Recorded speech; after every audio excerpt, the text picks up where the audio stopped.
Yeah, I mean, I think there's just a general state of disenfranchisement with optometry. You know, you see again on these forums, you have docs who like their own son or daughter is interested in becoming an optometrist. And I thought it was a joke at first when I first read this online, but they were like, my son wants to be an optometrist. What do I do? And people's responses are, tell him not to do it. Yeah, go be a plumber. Yeah. Yeah. So I give you some advice. Don't go on those forums anymore. That'll be life changing. Take Facebook off of your phone. Think how much Sure. time you'll save. So look, I've said on a power hour many times. I have two kids. My son's out of college. My daughter's finishing up college. Neither one had any desire to become an OD, and I was pretty bummed out by that. Look, like every parent says, they just want them to be happy, and they just decided Hmm. they didn't want to do it. Um, I still think it's a great career. And I think one of the reasons it's a great career because of things like myopia management. I mean, talk about having a specialty that we can own and totally crush when it's done right, especially now with so few doctors doing it. So yeah, doctors are disenfranchised. They've been beaten up by all the entrepreneurial challenges. There's there's there's a sense in optometry that nobody has it, that no other professions have it as bad as we do, which is absolutely ridiculous. If anybody's listening and they have any friends that are self-employed, be they doctors or somebody who owns a donut shop or a dry cleaner, um, ask them what the number one challenge is. They're going to say employees. Hmm. If you have a patient who owns a gas station, he's going to say OSHA, getting people to show up for work. Right. Everybody has that. I think optometrists, it's a sweetheart gig, and it's just unfortunate that you read stuff like that. I honestly, I've been thrown off a lot of forums in my life, and every time I do it, I don't even attempt to go back because there's just so much negativity. Yeah. Yeah, there's a saying something like soar with the eagles instead of playing with the turkeys, and Hmm. that's yeah, perfect example for some of those forums. Yeah, I'm the son of an optometrist, and I did not take over the practice. And but I work with optometrists. I mean, my father and I developed the AAOMC into what it is today. And you know, I got a lot of pressure from other optometrists who had that same crushed kind of feeling of like, what do you mean? Like you're not going to take over the legacy?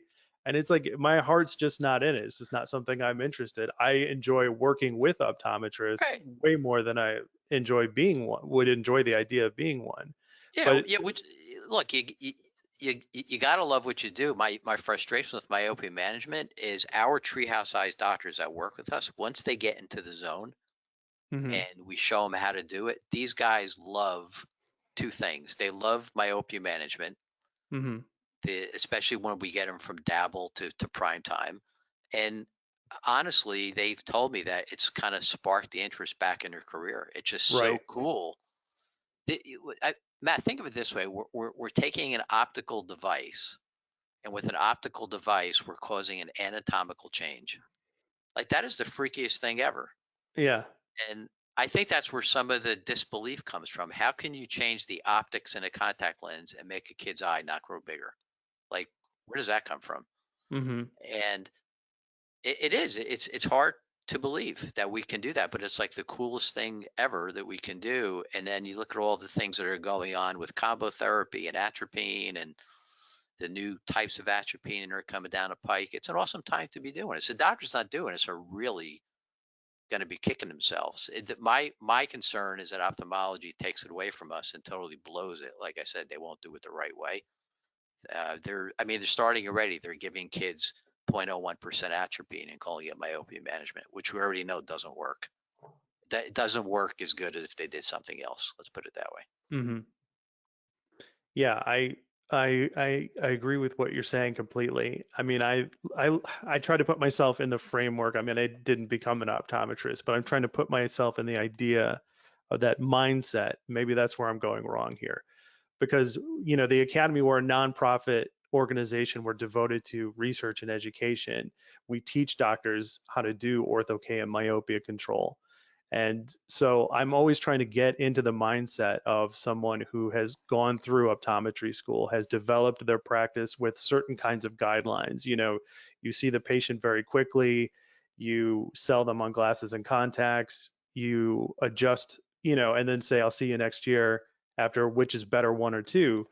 And so many of the members of our academy have said that just didn't cut it for us. That was really killing their drive to, pursue, private practice. So it seems like to me that myopia control is like that breath of fresh air. I mean, our president, Paul Levine, like that's the point he was at when he decided to learn how to do ORTHO-K, was he just got bored with one or two, see you next Yeah. year.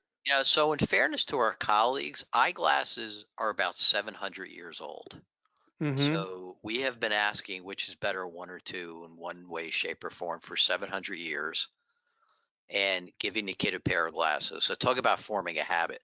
So I can't fault the docs for having that kind of belief system that there's nothing wrong with glasses because we've done it for so long. Um, and glasses are, with the current state of myopia management, at least in the US, eyeglasses are still 100% necessary for 100% of the kids that we treat because we don't erase myopia. We can't make the kid's eye smaller. Um, if the kid, I mean, obviously the doctor's listening to this. If somebody has LASIK done, they're still myopic. Um, so there's no way that I'm aware of to erase myopia, and the kids still need eyeglasses. So until we get, at least here in the U.S., when we get myopia managing eyeglass lenses, which hopefully will be here soon, and I think that will change things a little bit. But again, as long as the doctors really understand the science and don't just haphazardly prescribe them, they have to measure axial length. I mean, they got to do it for real. I think that might change things up a little bit. But I just think we've been prescribing eyeglasses for so long, and we have an entire think of it this way: if you walk into a doctor's office, it's set up to sell glasses. It's physically Mm-hmm. set up. You walk in, and the first thing you're besieged with are 1,000 frames. The Mm-hmm. biggest piece of real estate in the office is typically the optical. Um, the office is designed, the whole mojo is designed around the optical experience. I'm not saying any of this is bad. I'm just saying that's how it's been for so long. Right. And now we're saying, okay, take that, turn that upside down. We're not saying get rid of it, but minimize that Mm-hmm. and focus more on the disease state of the blurry distance vision instead of the optical refractive state. That's a pretty big ask, but Yeah. obviously it can be done. I mean, your dad did it. He was one of the first to do it for real. We've now replicated it 26 times with doctors who were essentially non-believers. So it's doable, but you gotta want to do it. You gotta commit. Yeah.